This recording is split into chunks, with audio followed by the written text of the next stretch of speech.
fui a un programa que iba a monitorear principalmente African Wild Dog, pero pues te decían que lo que iba a hacer era hacer monitoreo de especies amenazadas en programas que ya se estaban realizando todos los días y tú llegabas tal cual a chambear con ellos, a ayudarles. Y en mis primeros videos nada más se oye que digo, qué verde, es muy verde, es muy verde. Como 14 cebras así corriendo ahí, in the wild. Y me acuerdo que no lo podía creer, o sea, decía, no, que me pellizquen, no puedo creerlo. Y de ahí fue un torbellino de emociones, hipopótamos, rinocerontes, jirafas y elefantes. O sea, ve el tamaño de esas cosas. Es como, o sea, Jurassic Park es África y los animalotes están allá. Desafortunadamente hemos invadido el planeta y hay muy pocas áreas en las que realmente la naturaleza puede ser a sus anchas como era para que se mantengan. No puedes nada más ponerle rejas a un territorio inmenso y decir, ya, eso está protegido y que se salve solito. No se salva solito. Y algo que yo también creo, nos inculcaron la apreciación por la naturaleza. O si yo no hubiera tenido ninguno de los planes que ya no se armaron ahorita, ¿qué estaría haciendo? Pues yo estaría en África, ya sabes, o sea. Hábitos Eco.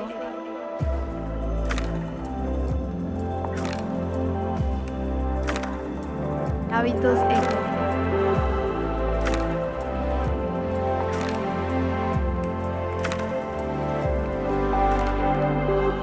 Bienvenidos al podcast de Hábitos Eco. Somos Ale y Dani.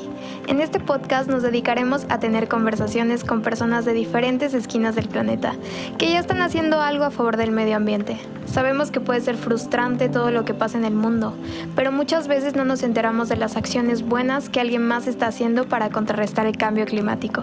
Nuestro proyecto busca transmitir la motivación para que tú tomes la decisión de cambiar tus hábitos y cada vez seamos más los que generamos el eco hacia un mejor futuro. Te invitamos a pasar, siéntate, ponte cómoda o cómodo porque es momento de hablar sobre un tema nuevo. Hábitos Eco. Hola, bienvenido o bienvenida. Sí, te hablo a ti que nos estás escuchando. Este es el episodio número 10 y bueno, se dice fácil 10 episodios, pero mira, en un abrir y cerrar de ojos ya estamos a la mitad del año y te venimos a presentar este 10º episodio que esperemos que te encante. Sí, así como dice Ale, se dice fácil, pero no, las iremos aprendiendo muchísimo. Y bueno, en este episodio, tanto nosotros como tú que nos estás escuchando, vas a aprender un montón. Solamente que una pequeña advertencia, el lenguaje y las historias son un poco gráficas y explícitas, ya que nuestra invitada utiliza este lenguaje para transportarnos a sus recuerdos, a lo que vivió, pero todo con el motivo de que aprendamos y entendamos las situaciones. Pero nada grave.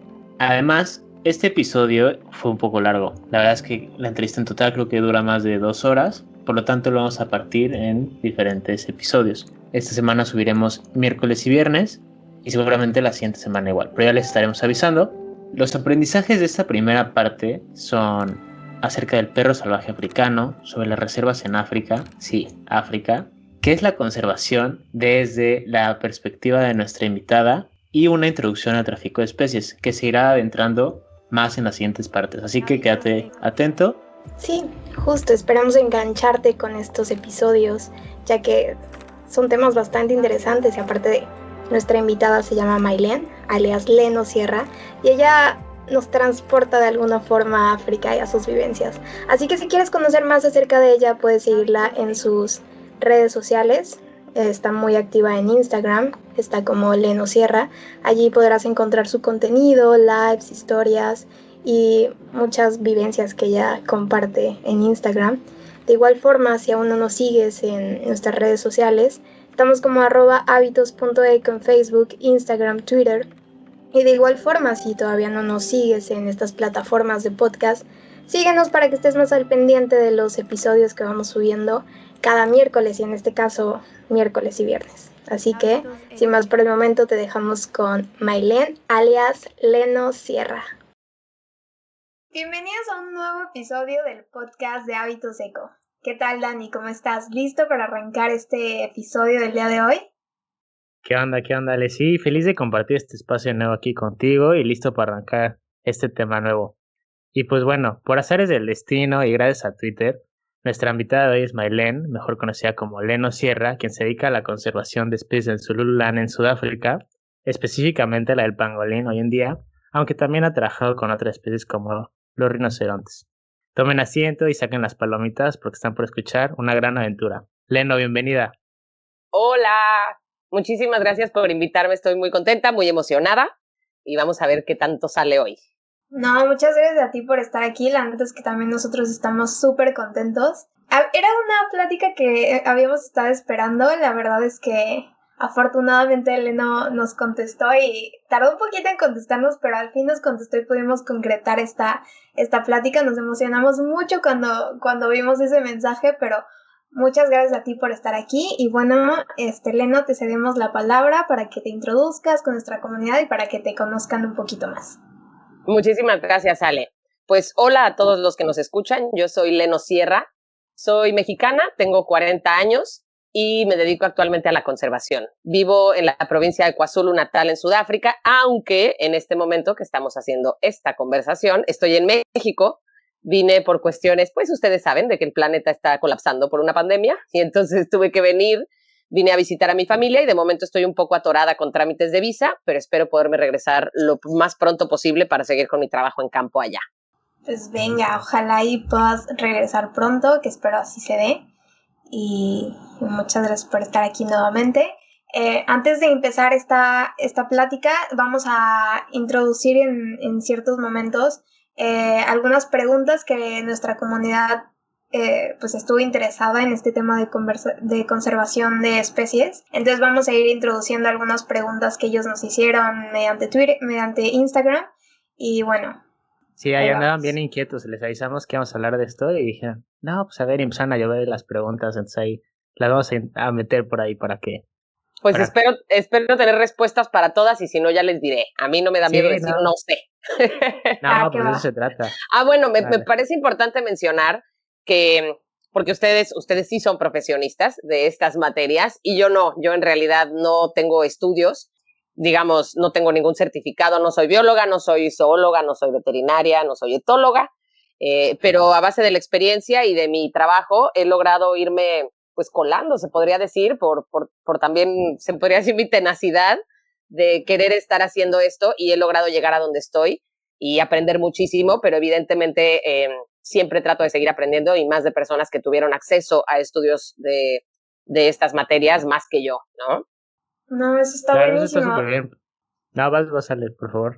No, es que la verdad es que la experiencia lo es todo. Nosotros podemos tener conocimientos gracias a la carrera, pero también nos hace falta vivir eso que tú nos puedes brindar con tu experiencia. Sí, o sea, creo que experiencia a veces es mucho más que conocimiento, que complementado es demasiado, pero... Exacto, yo creo que es un match perfecto y se pueden ir haciendo las dos cosas sobre la marcha y hay quienes pueden tener mucha más experiencia o conocimiento en una de las dos áreas.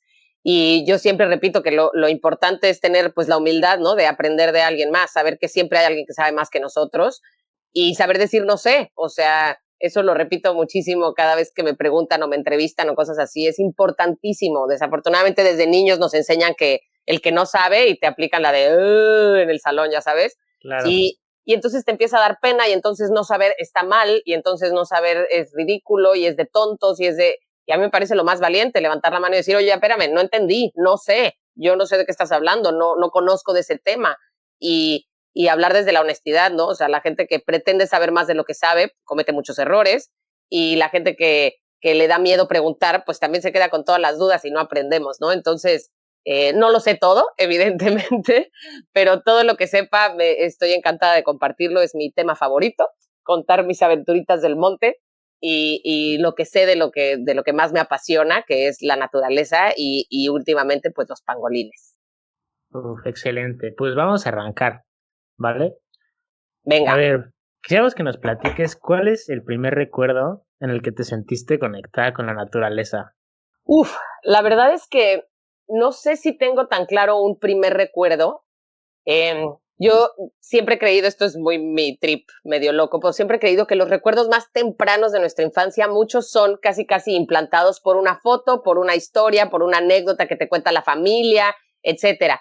No tengo uno en particular, pero tengo muchos recuerdos de muy chiquita, que creo que muchos están respaldados por fotos de mi familia, en la naturaleza. Mis papás fueron amantes de la naturaleza, mucho más mi papá. Mi mamá al principio y hasta la fecha ella cree que no es y todo dice que le da miedo y la única vez que me han podido ir a visitar a Sudáfrica, mi mamá decía, es que qué barbaridad, me voy a morir de miedo y las víboras y los leones y y estando ahí es la más aguerrida y ya sabes, entrona y todo, pero en su cabeza es miedosa. Pero aún así desde muy niños nos llevaban a acampar, a mi hermano y a mí, somos solamente 2, mi hermano es mayor que yo. Nos llevaban a acampar, nos llevaban a pescar. En aquella época mi papá le tiraba las palomas, en la época en la que era permitido tirarle a las palomas, hacíamos caldo de palomas, a mí me tocaba recoger palomas cuando él les tiraba, siempre estuve muy en contacto. Y después, cuando yo tenía 7 años, después del terremoto del 85 en la Ciudad de México, nos mudamos a Cancún. Cancún en esa época era un lugar chiquititito, pues Cancún fue fundado hace menos de 50 años, si no me equivoco, y no había nada. Entonces, cuando yo llegué era un lugar muy chiquito de 80,000 habitantes, no había un solo semáforo, habían zonas absolutamente vírgenes, o sea, nos íbamos a manejar en la carretera que hoy es la Riviera Maya y que va a Tulum y a todos estos lugares, te ibas en la carretera y veías una brecha y vámonos, te metías en la brecha y dabas a la playa y pues ya tenías tu playa privada. Entonces tuve mucho contacto con la naturaleza y algo que yo también creo es que nos inculcaron la apreciación por la naturaleza. O sea, yo me acuerdo mucho de mi papá hacernos observar cualquier cosa, por más insignificante que fuera un caracolito en la playa, ¿sabes? Sin ermitaño, el puro shell, y decirnos, vean qué cosa más increíble y maravillosa y cómo tiene piquitos y las formas y eso obviamente pues te hace apreciarlo y todo era maravilloso y todo era hermoso y todo. Entonces, pues siempre aprecié muchísimo la naturaleza. La verdad es que, como les repito, yo crecí en una ciudad muy chiquita, había pocas opciones de dónde estudiar. Cuando acabábamos la prepa, en mi época, aunque ya se oiga así de rucos, pero pues sí, en mi época, yo acabé la prepa en 2019 y todo el mundo se iba. O sea, para mí era lo normal, yo pensaba que así era la vida, la gente acababa la prepa y se iba pues porque aquí no había universidad. Y la única universidad que abrió, que era la de La Salle, tenía 5 carreras que eran, no me acuerdo de todas, pero eran como turismo, leyes, administración de empresas turísticas y pues yo no quería nada de eso. Entonces, nunca vi la posibilidad de ser bióloga y de ser alguien como Steve Irwin, que también me tocó, ¿no? Que era lo máximo. Pues lo veía como que no era para mí. Oye, ¿pero lo pensabas o simplemente...? Pues lo pensaba como ser astronauta, ¿sabes? Como algo así súper sueño guajiro inalcanzable. Otra cosa que siempre repito y por lo que me parece a mí muy importante, que yo trato de manejar todas mis redes, la mayor parte en español, es el idioma. O sea, yo no, pues de niñita, a los 7 años, no hablaba un inglés fluido, llevaba 1 hora de inglés en la escuela y pollito chicken, gallina gen, pero no era yo bilingüe. Y las cosas más chingonas del planeta pasaban en inglés. O sea, cuando salía el astronauta o salía el campeón olímpico o salía casi siempre eran en inglés y de gente que no se veía como yo. Entonces, hasta la música, ¿no? O sea, todo. Todo lo chingón, no podías como conectarte tú a decir, claro, yo soy esa y en 20 años voy a estar ahí haciendo lo que él hace o lo que ella hace, ¿no? Entonces, pues siempre lo soñé, pero de cierta forma asumí que no se iba a armar. Y pues la vida me fue llevando por otro lado. Yo conseguí una beca en Monterrey por la danza. Yo bailé muchísimo tiempo danzas españolas y flamenco. Me fui a Monterrey a estudiar y esa beca cultural solo te permitía que aplicara para carreras de humanidades y administrativas. Y entonces escogí pues de las opciones que habían. Digamos, se fue limitando mi embudo de opciones y acabé haciendo pues lo que la vida me dio oportunidad de hacer. Ya conseguir la beca fue un súper logro. Mi familia no quería que me fuera. O sea, ya le peleé mucho a eso. Y por ahí me fui, pero siempre me gustó, siempre que podía era acampar y era aprender y era ver documentales y era todo eso me jalaba muchísimo, pero pues era no sé exactamente decirte por qué, tal vez fue un bloqueo mental, ¿no? Pues sí, un bloqueo mental de no es para mí o ignorancia o tal vez aceptación así de nada, brother, pues por dónde, cómo, nunca, en mi familia no hay ningún biólogo ni nadie que se dedicara completamente a eso, entonces, pues no lo vi posible. Hasta que yo me casé muy chava, no tuve hijos, estuve 5 años casada y me divorcié a los 30. Y en ese momento, pues es uno de esos madrazos fuertes de la vida en los que se te cae tu plan de vida o todo lo que llevabas construido y pues es confuso y te cuestionas 1000 cosas y bla, bla, bla, y pues lo pasa mal uno normalmente. Claro, normal. Y ahí me replanteé, o sea, el qué quiero, quién soy, qué quería yo hacer. Y entonces me volví a acordar de las locuras y sueños de, a ver, espérate, si yo no hubiera tenido ninguno de los planes que ya no se armaron ahorita, ¿qué estaría haciendo?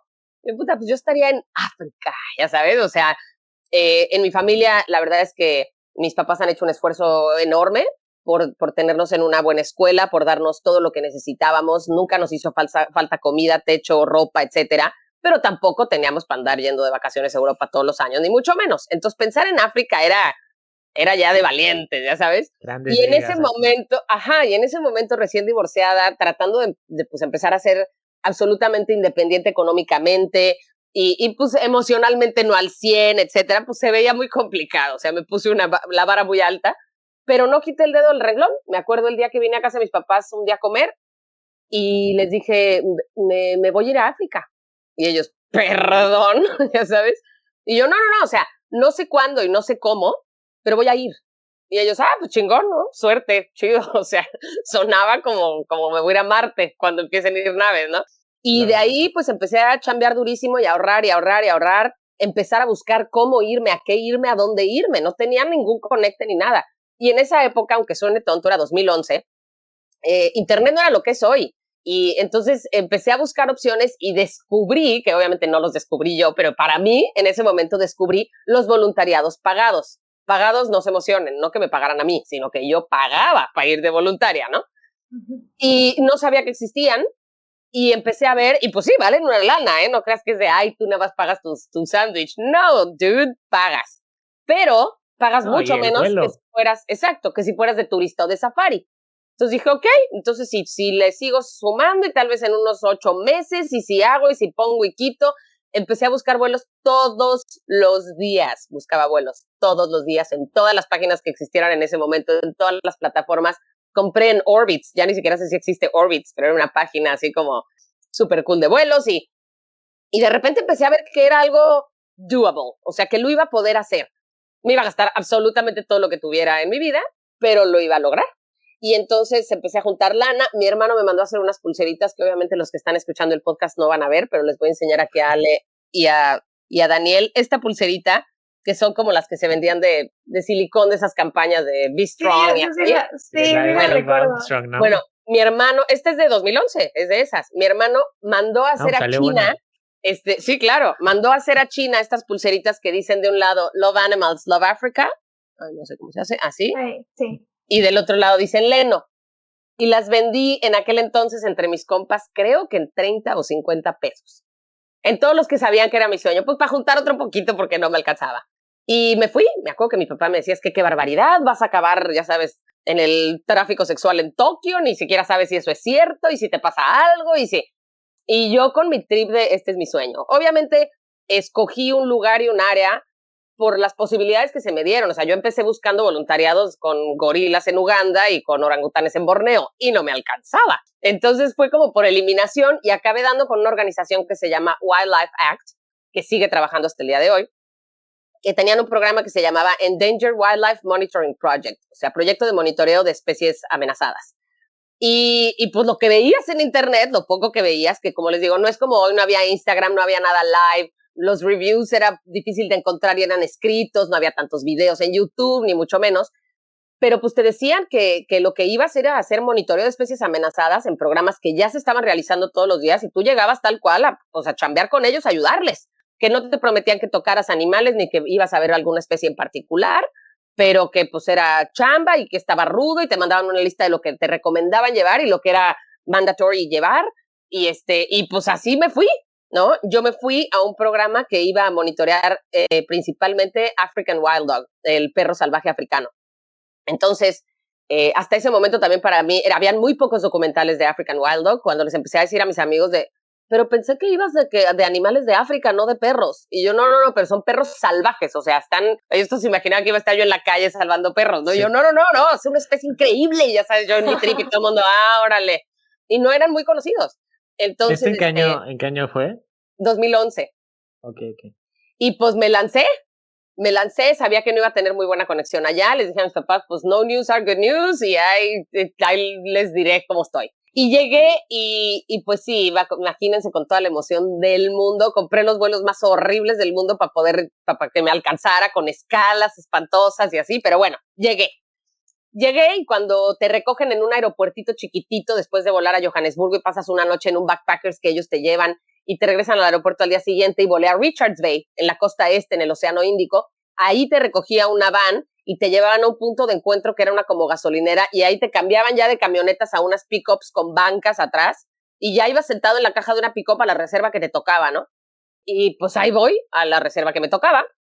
Se llama Mkuze Game Reserve, es una de las primeras reservas del estado en Sudáfrica. Si no me equivoco, de 48,000 hectáreas.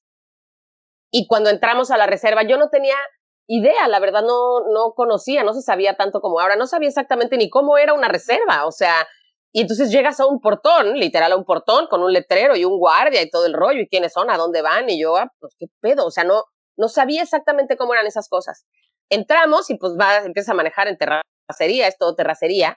Me acuerdo que en mis primeros videitos de cámara, porque los celulares, yo tenía un BlackBerry, imagínense, los videos de mi BlackBerry eran chaférrimas, entonces tenía una camarita con la que hacía videos, y en mis primeros videos nada más se oye que digo, qué verde, es muy verde, es muy verde. Yo me fui en diciembre, noviembre y diciembre, o sea, de noviembre a diciembre, que es verano allá, y era muy verde para mí. Yo, pues, la verdad es que sí tenía el estereotipo de que África eran los pastizales de la sabana, dorados, como planos, que, ajá, okay. No, aquí es muy verde, hay mucha vegetación espinosa, no es tan desconocido a nuestros ojos, para los que vivimos en México, podría ser un lugar de arbustos de huizache, o sea, se parecería mucho, pero me acuerdo que decía que es muy verde, es muy verde, es muy verde. Y camino al campamento, lo primero que vi, me pongo chinita de acordarme, qué tonta, pero me sigue dando emoción. Lo primero que vi fueron cebras, como 14 cebras, así corriendo, ahí, in the wild. Y me acuerdo que no lo podía creer, o sea, decía, no, que me pellizquen, no puedo creerlo.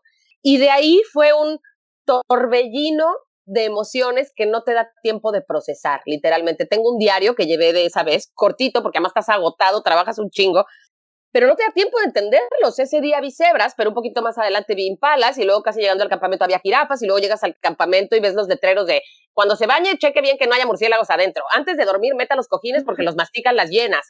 Y yo, esto es surreal, ya sabes. Ya no me acuerdo ni qué vi, ¿no? Exacto, en el diario. Y así anotando va, todas las reglas para sobrevivir, ¿no?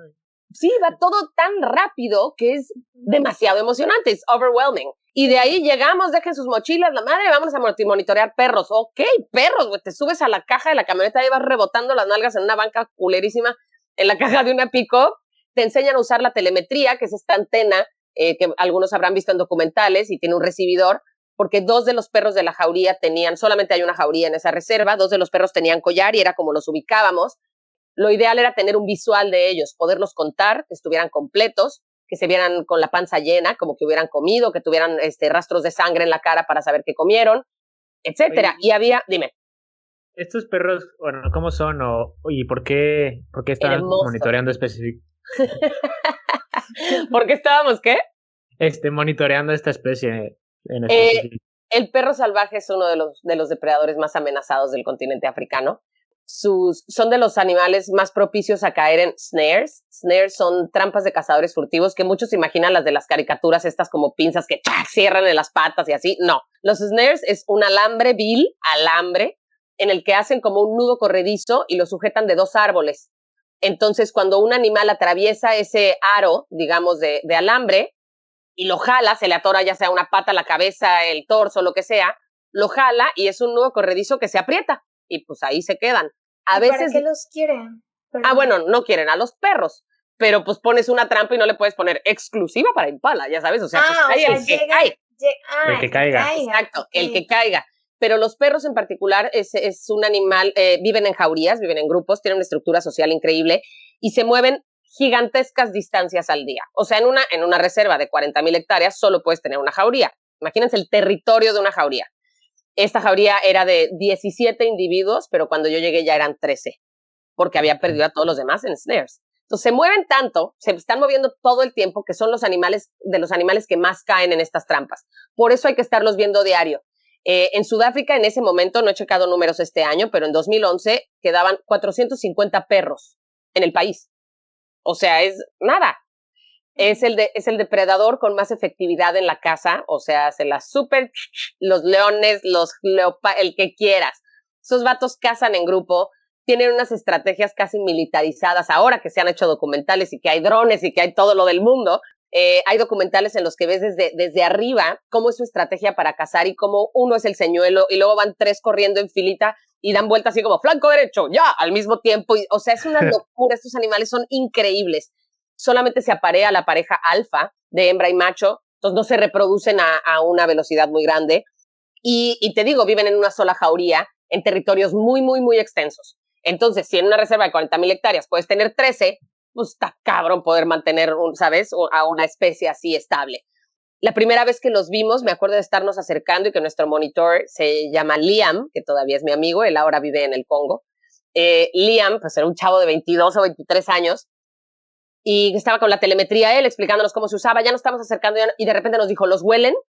Y el olor era, no, es que les va a dar mucho asco a los que son asquerosos, pero era entre caca, vómito, cadáver y orina, o sea, un olor se te quedaba en la garganta y no estábamos cerca, o sea, no los podíamos ver todavía y ya era una nube de un olor, tiene un olor impresionante, se revuelcan en los cadáveres de sus presas, en la sangre, en los contenidos del estómago de otros animales, o sea, tiene un olor muy impresionante. Su sonido, lo voy a hacer fatal, pero luego lo buscan en internet para que no se burlen de mí, pero su sonido de comunicación no ladran como perros, sino hacen un sonido más similar a aves, hacen algo como... Luego los buscan para que se burlen de mi recreación. Y pues son impresionantes, da demasiada emoción, porque además en el trayecto a buscar a tus perros, pues te estás topando con rinocerontes, elefantes, jirafas, o sea, es surreal, de verdad, y hasta el día de hoy me sigue pareciendo surreal, y hasta el día de hoy se me enchina la piel y se me salen las lágrimas de emoción, o sea, I can't get enough. Definitivamente pues no he perdido la capacidad de asombro y espero nunca perderla porque me vuelve loca. Y ya no sé qué me preguntan. No, está increíble que te... está increíble que tu pasión te haya hecho hablar más y más y más. Y es que la primera pregunta era tu acercamiento a la naturaleza.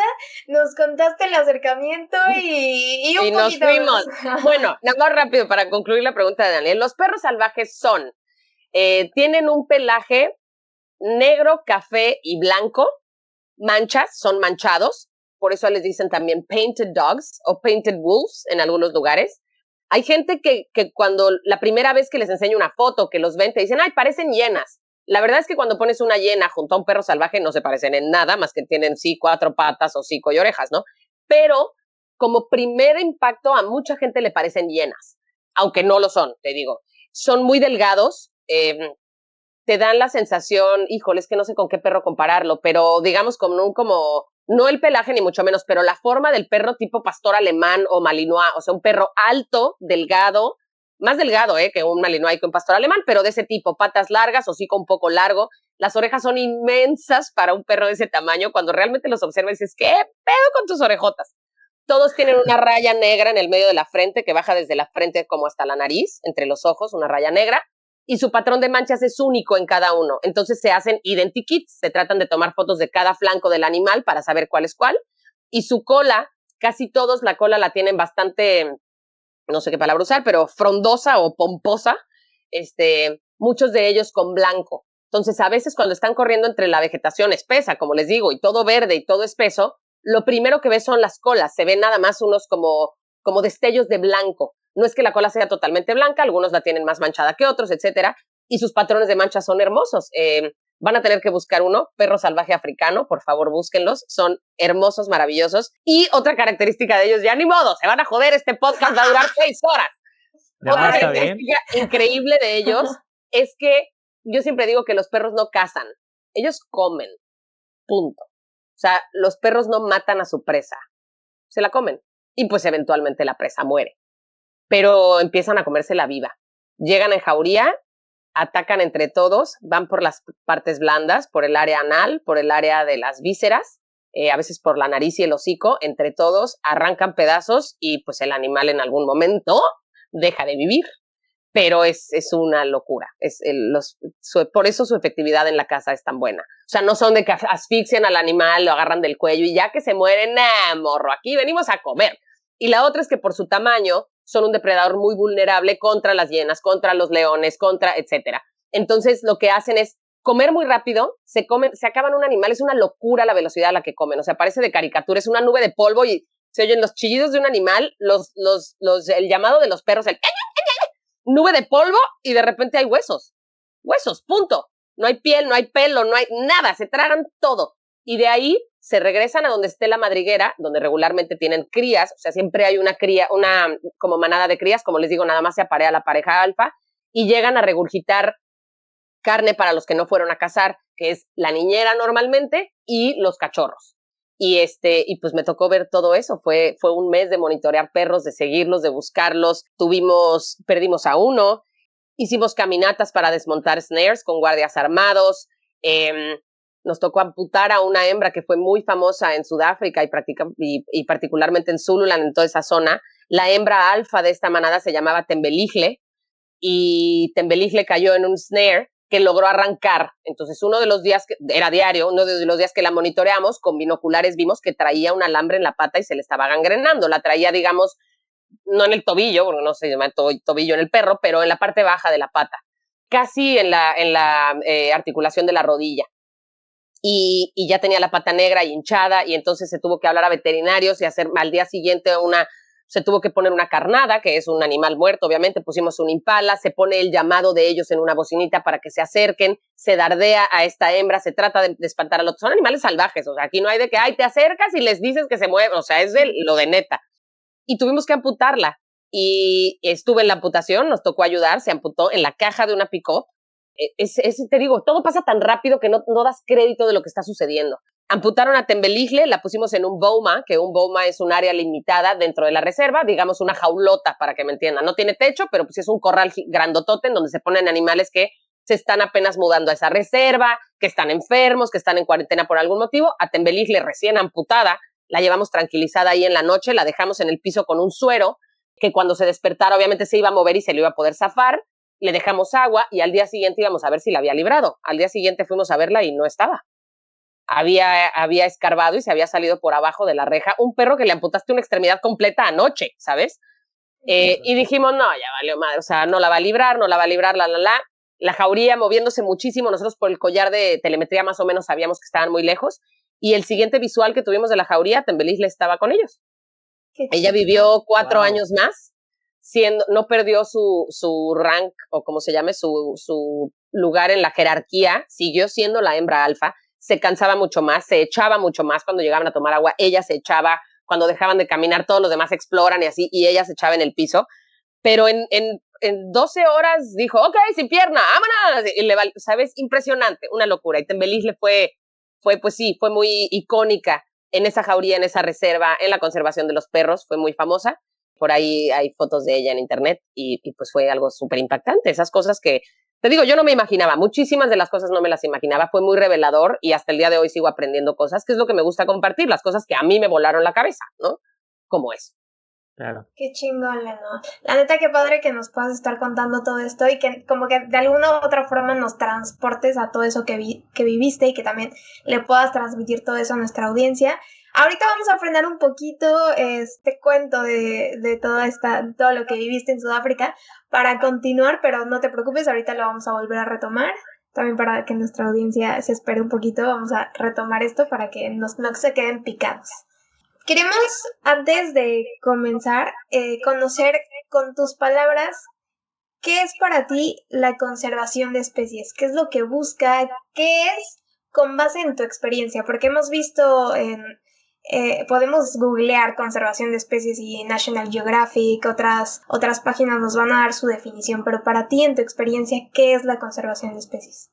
Pues idealmente la conservación de especies para mí es mantener a las especies, digamos, haciendo lo que les toca hacer en el lugar en el que lo tienen que hacer, de la manera más natural posible. Desafortunadamente hemos invadido el planeta y hay muy pocas áreas en las que realmente la naturaleza puede ser a sus anchas como era y sin nuestra intervención. Pero de una u otra forma estamos cerca de ella en todos lados y la afectamos de una u otra manera, con sonidos, con ruidos, con desechos, con límites, con carreteras, con fronteras, con territorios, con pesticidas, con you name it.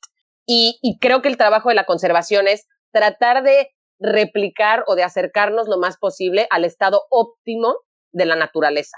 Entonces, en mi experiencia, a mí lo que me toca de hacer de conservación, pues es prácticamente eso. Yo vivo en reservas que aunque son muy grandes y están, digamos, lo más equilibradas posibles, tenemos que intervenir para que se mantengan. No puedes nada más ponerle rejas a un territorio inmenso y decir, ya, eso está protegido y que se salve solito. No se salva solito. En el momento en el que tú limitaste la migración de tus animales, limitaste el movimiento natural, de repente, pues hay historias horribles, pero solo para que se lo imaginen, porque probablemente no lo han pensado. Si hay un incendio enorme en una reserva con límites, con rejas, los animales corren del fuego y llega un punto en que llegan a una reja. Y han habido incendios en reservas en los que en una reja te encuentras 200 cadáveres de animales tratando de correr y salirse de la reserva. Y tú los limitaste. Entonces, desde eso hasta que no haya agua y haya una sequía y todos tus animales empiezan a tratar de migrar al norte y se topen con una reja y no pueden pasar. Entonces, la conservación es tratar de replicar o de revertir el daño que se ha hecho o la intervención humana. Idealmente sería monitorearla a sus anchas, como te digo, en su estado óptimo. Pero más bien es eso, tratar de hacerla funcionar de hacerla funcionar como debería. Oye, y conectando esta parte de la invasión, parte yo creo que aquí de los humanos, bueno, sabemos que a lo mejor una de las cosas principales de que tenga que haber esta parte de la conservación, bueno, es el tráfico de especies. ¿Cuál es, de lo que has vivido, en las áreas en las que estás, cuáles han sido las causas principales de este tráfico? Dinero, siempre es dinero. La verdad es que la justificación de que es medicamento y de que es bla, bla, bla, siempre se resume a dinero. Desafortunadamente, como muchísimo del tráfico ilegal de otras cosas, de órganos, de personas, de narcóticos, de armas, etcétera, implica y representa muchísimo dinero. Y ese es el problema principal con las especies. Podría ahondar en 1000 temas, pero todo se reduce a dinero. Esa es la verdad de las cosas. No, bueno, qué lamentable. Yo creo que todo se mueve así. O sea, ahorita en el tráfico de especies que lo estamos tomando, pero todo en el mundo se termina en el dinero. Exacto. Tristemente. Pero bueno, sí. Bueno, queremos retomar, ya nos adelantaste un poquito, pero teníamos pensado en empezar aquí, el por qué decidiste África. Para todos también es un sueño, bueno, o sea, más bien cuando pensamos en, me encantaría irme, no sé, a un refugio en el que pueda cuidar animales, siempre pensamos en África o Australia. Entonces, sí, o incluso hoy en día también en Tailandia o el sur de Asia que se está pues es que yo creo que hoy todavía se conoce más, pero cuando yo era niña, la neta, pues los animales grandotes estaban en África, o sea, era el estereotipo. Digo, me pasa a mí hasta la fecha que de repente la gente me dice, ¿y si te toca ver tigres y así? Y yo, no, en África no hay tigres, ya sabes, pero tenemos la percepción de que los animales chingones grandotes están allá. Y de cierta forma, pues, ¿qué compite con hipopótamos, rinocerontes, jirafas y elefantes? O sea, ve el tamaño de esas cosas. Es como, o sea, Jurassic Park es África y los animalotes están allá y los documentales y las películas y las caricaturas, pues sí te venden eso. Entonces yo no estoy demeritando absolutamente nada. Siempre digo que México no le pide nada a África, más que mamíferos gigantes. Pero de ahí en fuera, en biodiversidad, con permiso, México en muchas cosas es mejor que muchos países de África y de Asia y del planeta entero. Pero sí esta sensación de ver animales grandes, pues no hay de otra, o sea, no hay de otra para ver tantos juntos en el mismo lugar, ¿no? Y más pues por los documentales, a mí me tocó ver hasta en enciclopedias, o sea, hasta escrito, no había internet, no había iPads, no había nada cuando yo era niña, ¿no? Cuando yo era chiquita. Y pues era eso, era pues los animales más chingones están allá y no sé, las aventuras del monte y los leones y todo lo extremo, los documentales, la mayoría eran de países africanos. No tenía yo mucho conocimiento y sigo sin tener, de muchos otros países de allá. Por ejemplo, cuando yo me imaginé, cuando empecé así de, me voy a ir a África, jamás pensé irme a Sudáfrica. O sea, yo pensé que iba a ir, no sé, a Kenia, a Namibia, a Congo, ¿sabes? No pensé irme a Sudáfrica, pero como te digo, mi embudo de opciones por seguridad, por vacunas, por el programa que encontré, por lo que me alcanzaba con el dinero que tenía, por 1000 motivos, me acabé yendo a Sudáfrica y me sorprendió muchísimo que Sudáfrica fuera tan punta de lanza en conservación. En mi cabeza no lo era, honestamente. Yo tenía como otros lugares en mi cabeza, no sabía que en Sudáfrica había tanto con respecto a la conservación. Entonces, pues sí, por eso era África, era un sueño loco, no sé, no lo tenía claro, no es como que claro, yo sabía perfecto a dónde me quería ir y qué me quería ir a hacer, no, o sea, yo me quería vestir de caqui y ver leones, no sé cómo decirte, era todavía, no tenía idea, era muy inocente en ese momento, pensé saber, hasta que llegué ahí y dije, toma, güey, that's the real shit, ¿sabes? O sea, hasta entonces me di cuenta de lo que era, pero antes de eso, pues era un estereotipo. Hoy en día se sabe todo de todos lados y puedes googlear y puedes saber a dónde vas, pero pero en ese momento no, la verdad es que yo no sabía a dónde iba, ni a qué iba, ni cómo era, ni cómo se veía, y no había visto un review, y no había conocido a nadie que lo hubiera hecho, y pues sí me fui muy a ver qué era, y me lo topé hasta que llegué allá. Sí, esperabas ahí como una experiencia estilo African Safari, yo creo. Pues no sé, no, me esperaba como películas, como esas películas, ya sabes, del atardecer, y me acuerdo en esas veces de estar como, ¿cómo se dice? Como rompiendo mitos de mi propia cabeza, ¿sabes? O sea, esos atardeceres que se ven en las películas en donde el sol de África parece que estás en otro planeta porque el sol es inmenso, y dices, güey, en mi rancho no se ve así el atardecer, ¿qué pedo? Es cierto, lo más cabrón es que es cierto, o sea, yo me acuerdo que decía, ¿qué pedo con el sol? ¿Qué pedo con la luna? ¿Qué pedo con la Vía Láctea? Veo la Vía Láctea en la noche, o sea, se ve la mancha de la Vía Láctea de las estrellas, es una locura. Y todo eso, pues no lo tenía, no sabía, pues sí, esperaba yo lo de las películas y superó mis expectativas y las sigo superando. Eso es lo más padre cuando la realidad supera lo demás y Exactamente. estás viviendo tu sueño. Pero bueno, después de esta experiencia que nos contaste con los perros, después llegas a trabajar en un orfanato de rinocerontes. ¿Cómo pero llegas? Pasan muchos años. Justo. ¿Qué pasa ahí? Yo me acuerdo un día, transición? les voy a contar así el momento épico. Todos tenemos un momento que solo nosotros experimentamos, nadie más lo vio, ni lo sintió, ni nada, o sea, interior. Estaba yo en uno de los campamentos en los que me estaba quedando en una reserva que se llama Pinda. El campamento se llama Swilis y estábamos las voluntarias teníamos una habitación con 4 camas, ahí dormíamos, y afuera de ese campamento había un flamboyán. Para los que no saben cuál es el flamboyán, en México hay muchísimos, en algunas zonas le dicen tabachín, es un árbol anaranjado, bueno, de flores anaranjadas o casi rojas.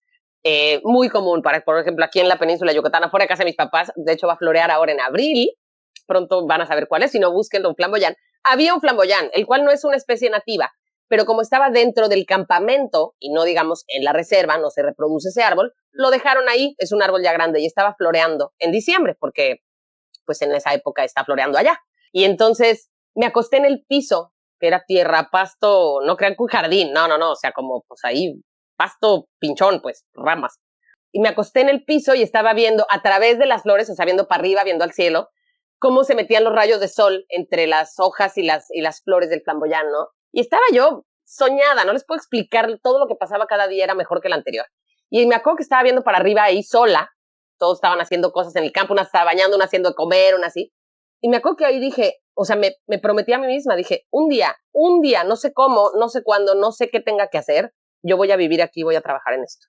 Yo voy a trabajar en conservación y voy a hacer lo que hacen estos güeyes, los que eran mis monitores y todo. Yo decía, es que, güey, qué afortunado eres, tú no te das cuenta que tú naciste aquí, a ti te tocó, ¿sabes? O sea, no sabes lo que yo he tenido que hacer para venir a ver esto y a ti te traían de chiquito, o sea, es como una locura, ¿no? Y ahí me prometí, no, obviamente no sé de dónde saqué como para podérmelo prometer porque era ridículo, no, les digo, no había posibilidades económicas ni mucho menos en mi vida. Pero ese día dije, yo un día voy a vivir aquí y un día voy a hacer esto. Y tuve ese momento de decir, no sé, ya veré cómo. Entonces me regresé pues a la realidad, me había gastado absolutamente todo el dinero que había logrado juntar. Llegué a comer maruchan y atún por otro año, a trabajar como loca. Estaba en una chamba que odiaba, espantosa, y pues the real world, ya sabes, pero con el sueño de voy a regresar un día. Y entonces empecé a juntar lana y a trabajar. Me tardé 4 años, muchachitos, 4 años. Me mudé de Cancún a Guadalajara, me ofrecieron una chamba de Guadalajara, me fui a vivir allá, llegué a una chamba, trabajé el primer año en esa chamba, después me cambié, entré a una casa productora y cuando fui a hacer la entrevista para esta casa productora que hacía sesiones de fotos regularmente de ropa para marcas extranjeras en México, puras marcas extranjeras que venían a hacer sus sesiones de fotos en México, fui a la entrevista y Raúl, el dueño de la casa productora, era muy chiquita en ese momento, me entrevistó y me dijo, oye, platícame de ti. Y yo, bueno, yo he hecho esto y he trabajado y estudié comunicación. Y me dijo, no, o sea, de ti, tú, ¿qué pedo? Y yo, ay, pues yo me quiero ir a África cuando tenga dinero y a mí me gustan los animalitos y ya sabes, o sea, qué loco. Y entonces me dijo, qué fregón, ojalá, o sea, esta chamba te dé para hacer lo que realmente quieres. Y le dije, pues desde ahorita te aviso, Raúl, en el momento en el que yo junte dinero suficiente, me voy a volver a ir. Y espero poderme ir por 2 o 3 meses. Me dijo, va, me avisas con tiempo. Chido. Obviamente empecé a trabajar ahí, me subí 1 año trabajando ahí, juntando, buscando en internet, ya esto era casi 2015. Okay. Y entonces encontré, y con mis amigos que había hecho allá y conocidos, como, ¿qué podré hacer ahora? O sea, no me quería volver a ir de voluntaria a hacer lo mismo al mismo lugar, porque quería aprender más o quería tener más exposición o más acercamiento. Y entonces, por recomendaciones de mis compas y por lo que busqué y todo, al parecer lo que seguía para mí era certificarme como guía. Certificarte como guía como para poder trabajar de guía de safaris allá. La certificación la haces ante FGASA, que es la Field Guide Association of Southern Africa, y hay varias maneras de hacerla. Puedes hacerla como online, hazte cuenta remota, que tú estudias todo lo teórico, presentas los exámenes y luego nada más vas a alguna reserva donde haya un assessor, como un sinodal, que te haga el examen práctico, que es guiar en un 4x4, manejando, tienes que abarcar los 17 módulos que aprendiste de aves, artrópodos, mamíferos, suelos, clima, primeros auxilios, todo el rollo, o te puedes inscribir en una escuela. Las escuelas están en el monte, o sea, también se están en reservas en el monte, son de casas de campaña, te quedas ahí, y yo me inscribí a un curso de 10 semanas para mi certificación, y entonces te vas a vivir a una escuelita, pero en realidad es un campamento uniformado de safari, pues para nosotros, se los digo en términos de cómo yo lo veía, ¿no? O sea, viviendo ahí, disfrazándote de ahí, estando todo ahí, y además, pues todos los días estudias, haces prácticas teóricas, vas a diferentes reservas, acampas en las reservas, acampas sin casa de campaña, o sea, haces night outs, que se hace una fogata y duermes en sleeping bags en una reserva Big Five. Big Five es que hay todo. Leones, hienas, elefantes, rinocerontes, búfalos, leopardos, todo, y duermes allá afuera, y, o sea, acampas ahí todo el tiempo. Entonces es una locura, y ese era mi siguiente paso. Y cuando tuve la lana, pues me fui a certificar, a hacer mi curso de 10 semanas, a certificarme como guía. Había que comprar libros, yo obviamente me lo tomé muy en serio, para empezar me había costado 4 años de mis ahorros, o sea, muchos de los chavos que me topé allá y con los que estudié, digamos, de mi generación o de mi grupo, pues, güey, acabaron la prepa y se los pagaron sus papás, ya sabes, güey, yo tenía 35 años, me había rajado el lomo y llevaba todos mis ahorros, yo me lo tomé muy en serio.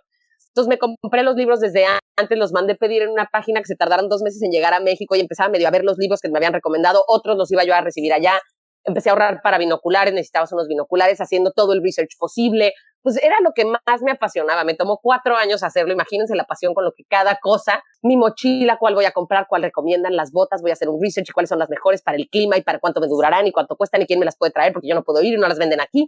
Y mis amigas del flamenco, de la danza, se juntaron entre todas y me regalaron mis botas porque una tenía un viaje a Canadá y allá las vendían y me trajeron esas botas y bueno, así, o sea, con todo el apoyo de todo el mundo que sabía que era un sueño para mí y me fui 10 semanas a certificarme en 2015. Fui el mejor examen, fui la más ñoña de todos. No, pues 4 años ahí preparándote full. Pues, exacto, nada más faltaba que desperdiciara la oportunidad, ¿no? Que claro, me costó trabajo. Unas cosas que yo hablara inglés y otra cosa es que sepas decir pezuña bífida, güey. O sea, hay cosas, ¿sabes? O sea, términos de sí hablo inglés, pero ¿qué? ¿Qué dijo? ¿De qué hablan? Yo me acuerdo, esto fue la primera vez en 2011. La primerita vez que fui, de repente vimos una tortugota de tierra, ya sabes, así, de repente yo, hey, look, there's a turtle. Y volteé a mi monitor con cara de, ¿qué? Y yo, a turtle. Y me ve con cara de, hazte cuenta que dije un canguro, güey. O sea, el güey con cara de, ¿qué estás hablando? Y yo, pues, ¿qué es eso? Y me dice, that's a tortoise. Y yo, wow, no sabía. Y para los que no sepan, hay 3 maneras de decir tortuga en inglés. Tortuga de agua dulce y tortuga de tierra. Y tienen nombres diferentes. Y para nosotros, no, para mí es una tortuga. Y entonces, bueno, todo ese tipo de cosas que crees que te puedes comunicar, no. Y los acentos de la gente allá, ¿qué te puedo yo decir? Los Africans tienen un acento en inglés rudísimo. Los Zulus, yo estuve en una zona Zulu, pues es como decir a alguien otomí o náhuatl o maya que aprende español como segunda lengua, pues obviamente tiene un acento y tiene modismos. Mi inglés no es el más perfecto. O sea, sí me costó trabajo y la estudiada fue muy ruda, pero fui muy ñoña. Y me fue muy bien y aprendí muchísimo. Wow. Bueno, eso fue todo por hoy. Muchas gracias a los que se quedaron hasta el final. Esperamos que les haya gustado el episodio de esta semana. No olviden compartirlo con amigos y familiares que saben que puede interesarles este tema. Igual, no olviden de seguir nuestra página en Instagram de hábitos.eco y los esperamos en el siguiente episodio. ¡Nos vemos! Hábitos Eco.